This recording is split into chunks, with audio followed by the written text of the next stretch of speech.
Hello students, good morning. बच्चों, आज अपनी क्लास है धारामापी गैल्वेनोमीटर के ऊपर। देखो, गैल्वेनोमीटर जो है ये एक इक्विपमेंट है, मतलब एक आपका यंत्र होता है। आप फिजिक्स लेबोरेटरी में जब जाएंगे तो आपको ये देखने को मिलेगा। और पहचान आप जब जानते हैं भाई गैल्वेनोमीटर, क्योंकि हो सकता है एमीटर वोल्ट मीटर तो अपन फिर भी सामान्य जीवन में ज़्यादातर देखने को मिल जाते हैं, लेकिन गैल्वेनोमीटर अपने को सामान्य जीवन में इतना काम में नहीं आता, इसका अपन नहीं देख पाते, ज़्यादातर लेबोरेटरी में इसको काम में लिया जाता है। तो आप जब भी लैब में जाएंगे तो आपको गैल्वेनोमीटर की पहचान है कि आपको एक छोटा सा इक्विपमेंट होगा जिसके बीच में कैपिटल G लिखा हुआ होता है, और एमीटर के बीच में कैपिटल क्या लिखा होता है A, और वोल्टमीटर के बीच में क्या लिखा होता है कैपिटल V। तो धारामापी गैल्वेनोमीटर है वो एक अपना इक्विपमेंट है लेबोरेटरी में। जब भी अपन प्रैक्टिकल करते हैं तो अपने को इसका उपयोग ही करना होता है। ठीक है, तो गैल्वेनोमीटर का क्या काम है? देखो, सबसे पहले मतलब क्या हुआ, धारामापी एक ऐसा यंत्र है या ऐसा उपकरण है। धारामापी एक ऐसा उपकरण है, परिचय करेंगे आज अपन इसका। धारामापी एक ऐसा उपकरण है जो देखो क्या क्या काम में आएगा। ये ऐसा उपकरण है जिसकी सहायता से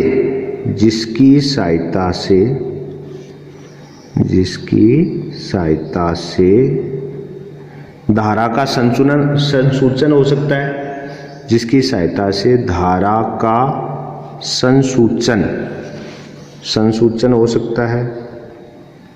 डायरेक्शन भी हो सकती है इससे, मतलब आप करंट की डायरेक्शन निकाल सकते हो। धारा का संसूचन, धारा की दिशा कि कौन सी डायरेक्शन में है, कि वामावर्त है या दक्षिणावर्त है, धारा की दिशा।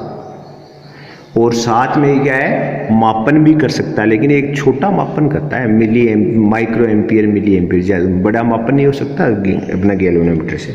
तो धारा की दिशा पता कर सकते हैं अपन, और वह धारा का मापन,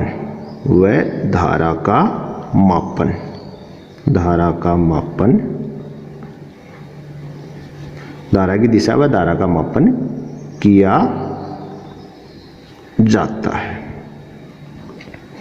ये इसका उपयोग है कि गैल्वेनोमीटर अपना धारामापी क्या क्या काम में आ रहा है। ठीक है, कि ये देखो सारे काम कर रहा है, संसूचन भी कर रहा है, डिटेक्ट भी कर देगा आपका।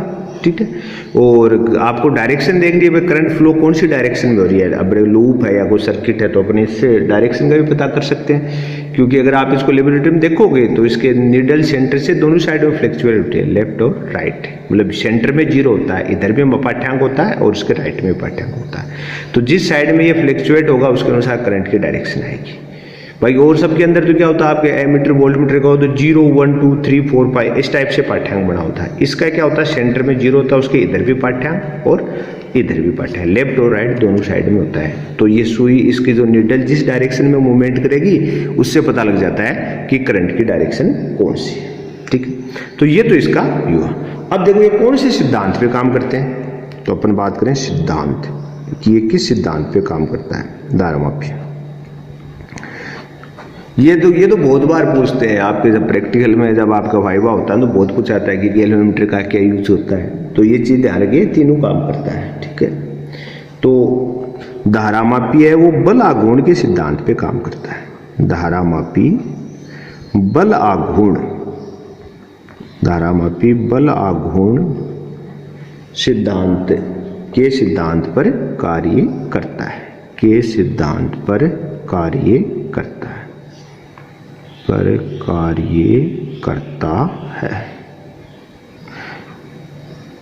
ठीक है, अब बल आघूर्ण के सिद्धांत पे कैसे कार्य करता है तो उसकी भी बात कर लें। जिसके अनुसार भाई आपका जो सिद्धांत है उसके अनुसार क्या होता है, जिसके अनुसार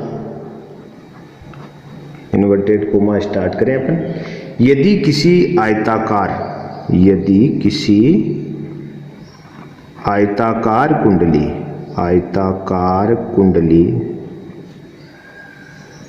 कुंडली यदि किसी आयताकार कुंडली एक समान चुंबकीय क्षेत्र एक समान चुंबकीय क्षेत्र, एक समान चुंबकीय क्षेत्र में स्थित है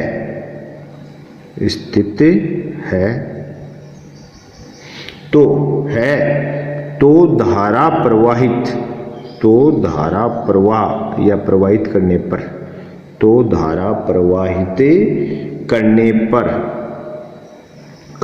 पर कुंडली पर बल आघूर्ण कार्य करता है, कुंडली पर बल आघूर्ण कार्य करता है। ये चीज अपन पढ़ चुके, ध्यान हो आपको, इससे पहले वाले लेक्चर में पढ़ा है कि कुंडली पर बल आघूर्ण कार्य करता है। ठीक है, और ये बल आघूर्ण किस पे डिपेंड करेगा भाई? धारा पर कार्य करता है, जिसके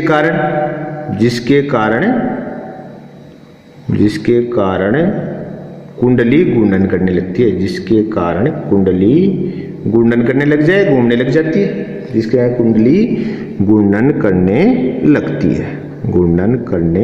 लगती है। ठीक है, लगती है भाई, बल आघूर्ण कार्य करेगा तो घूर्णन तो करेगी, घूर्णन करने लगती है। ठीक है, दूसरी बात, तथा बल आघूर्ण का मान किस पे डिपेंड करेगा? तथा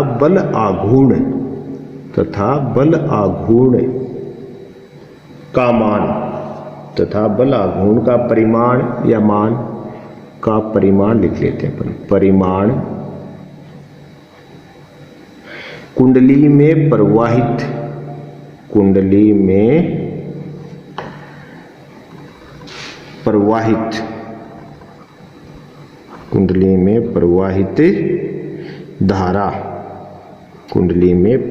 धारा के समानुपाती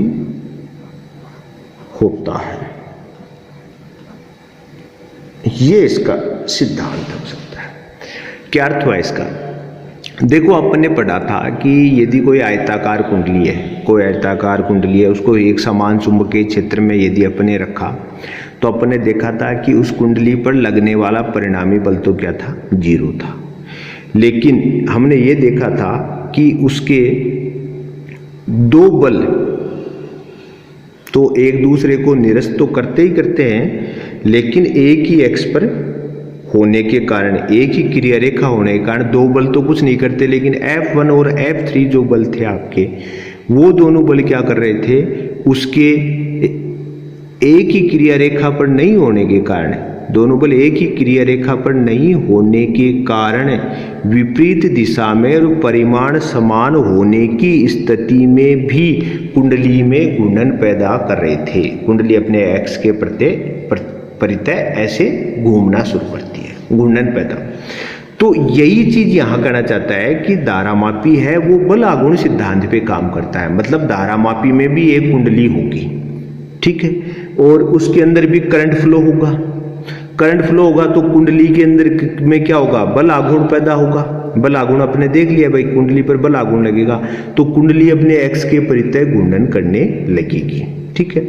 और साथ में जो बल आघूर्ण उसमें जो उत्पन्न हो रहा है, जो लग रहा है, उसका वो किस पे डिपेंड कर रहा है? उसमें प्रवाहित धारा के डायरेक्टली प्रोपोर्शनल है, उसके समानुपाती है। अब देखो, ये तो सिद्धांत हुआ, थ्योरी है। अब अपने को इसको प्रूव भी करना पड़ेगा। रियल में ऐसा होता है क्या कि रियल में कि आपका धारामापी का जो है वो बल आघूर्ण सिद्धांत पर ही काम करता है क्या? पहली बात। दूसरी कि उसमें जो बल आघूर्ण जो उत्पन्न हो रहा है वह वास्तव में उसमें प्रवाहित धारा के समानुपाती है कि नहीं है?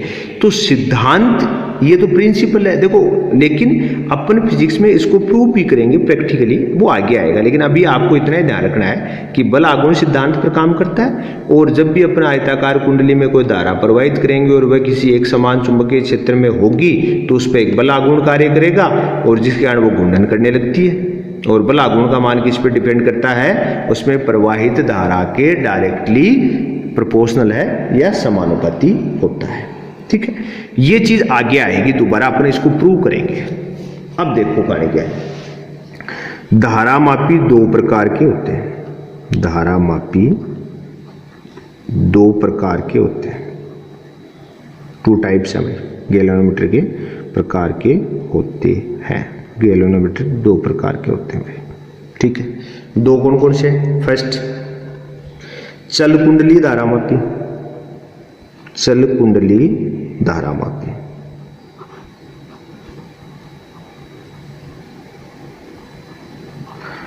और दूसरा कौन सा है? चल चुंबक धारा मापी, चल चुंबक धारा मापी। ठीक है, एक तो चल कुंडली धारा मापी, दूसरा है चल चुंबक। अब मेन बात यह है कि टाइप तो दो हो गए, एक तो हो गया चल कुंडली हो गया, एक चल चुंबक होगा, लेकिन अपने को पढ़ने के लिए या अपने अकॉर्डिंग टू सिलेबस अपने यही है चल कुंडली धारा मापी। अपने सिलेबस में कौन है? चल कुंडली धारा मापी। चल चुंबक के बारे में अपने को चर्चा नहीं करनी, ना ही अपने को इसकी नेसेसरी है। तो चल कुंडली धारा मापी के बारे में पढ़े तो अपने अब देखो अपन कौन सा पढ़ेंगे? चल कुंडली धारा मापी, कुंडली धारा मापी। अब मेन बात यह है कि चल कुंडली धारा मापी जो है आपका, इसके भी दो प्रकार होते हैं। चल कुंडली धारा मापी के भी कितने प्रकार होने हैं? दो प्रकार। ठीक है, तो अपन लिख सकते हैं चल कुंडली धारा मापी, कुंडली धारा मापी भी दो प्रकार के, भी दो प्रकार के होते हैं, दो प्रकार के होते हैं। अब इसके भी दो टाइप है भाई। अब दोनों, ये दोनों अपने इसके दोनों टाइप है, वो अपने को पढ़ने को मिलेगा। ठीक है, तो इसमें दो कौन से? पहला तो है निलंबित, निलंबित, निलंबित का अर्थ होता है लटकना, सस्पेंडेड का अर्थ क्या होता है? लटकना। निलंबित कुंडली धारा मापी, निलंबित कुंडली धारा मापी, कुंडली धारा मापी। चल कुंडली के पहला तो कौन सा है? निलंबित कुंडली धारा मापी, और दूसरा कौन सा आएगा इसके अंदर? किलकित कुंडली, किलकित कुंडली धारा मापी, धारा मापी। अब देखो ये आ गया चल कुंडली धारा मापी के दो टाइप हो गए। एक तो गया निलंबित कुंडली आपका धारा मापी या गैल्वेनोमीटर है, दूसरा क्या है? किलकित है। अब देखो निलंबित वाला जो कुंडली धारा मापी है ना, इसके अंदर तो क्या होगा कि कोयल होगी और वो किसी तार की सहायता से लटकी रहेगी, लटकी रहेगी। इसका नाम सस्पेंडेड या निलंबित रहेगा। वो इसके अंदर जो किलकित है, इसमें कोयल क्या होगी?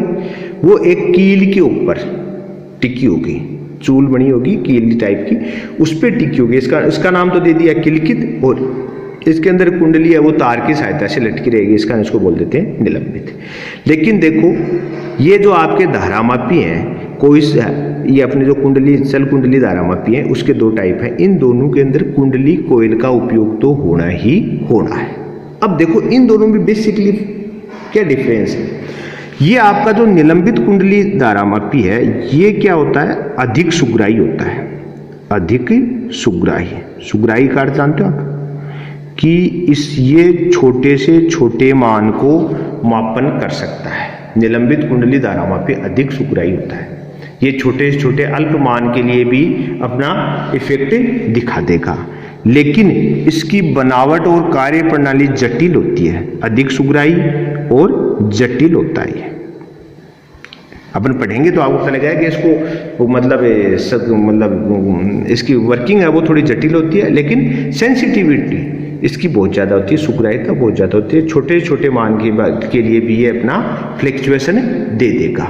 ठीक है, और किलकित है ये क्या होता है? सुग्राही तो कम होता है, कम सुग्राही, सुग्राही तो क्या होगा? कम होगा, लेकिन इसकी कार्य प्रणाली है ना वो बड़ी सरल होती है, आसान होती है। इसका नहीं जटिल की बजाय क्या होता है? ये आसान होता है। अब देखो दोनों में एक एक गुण है, एक एक दोष हो गए। सुग्राही होना, कोई भी इक्विपमेंट के लिए कोई भी यंत्र है जो मापन का काम करता है वो अधिकतम सुग्राही होना चाहिए। कारण क्या है कि अपन छोटे से छोटे मान का भी मापन कर सकें। ठीक है, लेकिन कार्य प्रणाली जटिल होना कोई अच्छी बात नहीं है। ऐसे ही क्या है, अगर मान लो कोई आपने किलकित लिया, अब इसकी सुग्राह्यता इतनी अच्छी नहीं है, कार्य प्रणाली तो अच्छी होगी लेकिन सुग्राह्यता कम है, इस कारण ये दोनों में गुण और दोष मैंने आपको बताया, इसका ये तो गुण है, ये दोष है, ये गुण ये दोष, ठीक है। तो ये अपना धारामापी का बेसिक फंडामेंटल हुआ कि किस पे क्या काम में आता है कि एक किसके धारा का संसूचन, धारा की दिशा और धारा का मापन, तीनों काम करेगा। किस सिद्धांत पे काम करता है? बल आघूर्ण के सिद्धांत पे काम करता है। कौन सा सिद्धांत है? जो मैंने आयताकार कुंडली आपको पढ़ाई थी कि एक समान चुंबकीय क्षेत्र में यदि किसी आयताकार कुंडली को रखें और उसमें धारा प्रवाहित करें तो उस पर परिणामी बल की वैल्यू तो 0 होती है, लेकिन उस पर एक बल आघूर्ण पैदा होता है, कितना होता है? τ = mb sin अल्फा अपन ने कैलकुलेट किया था।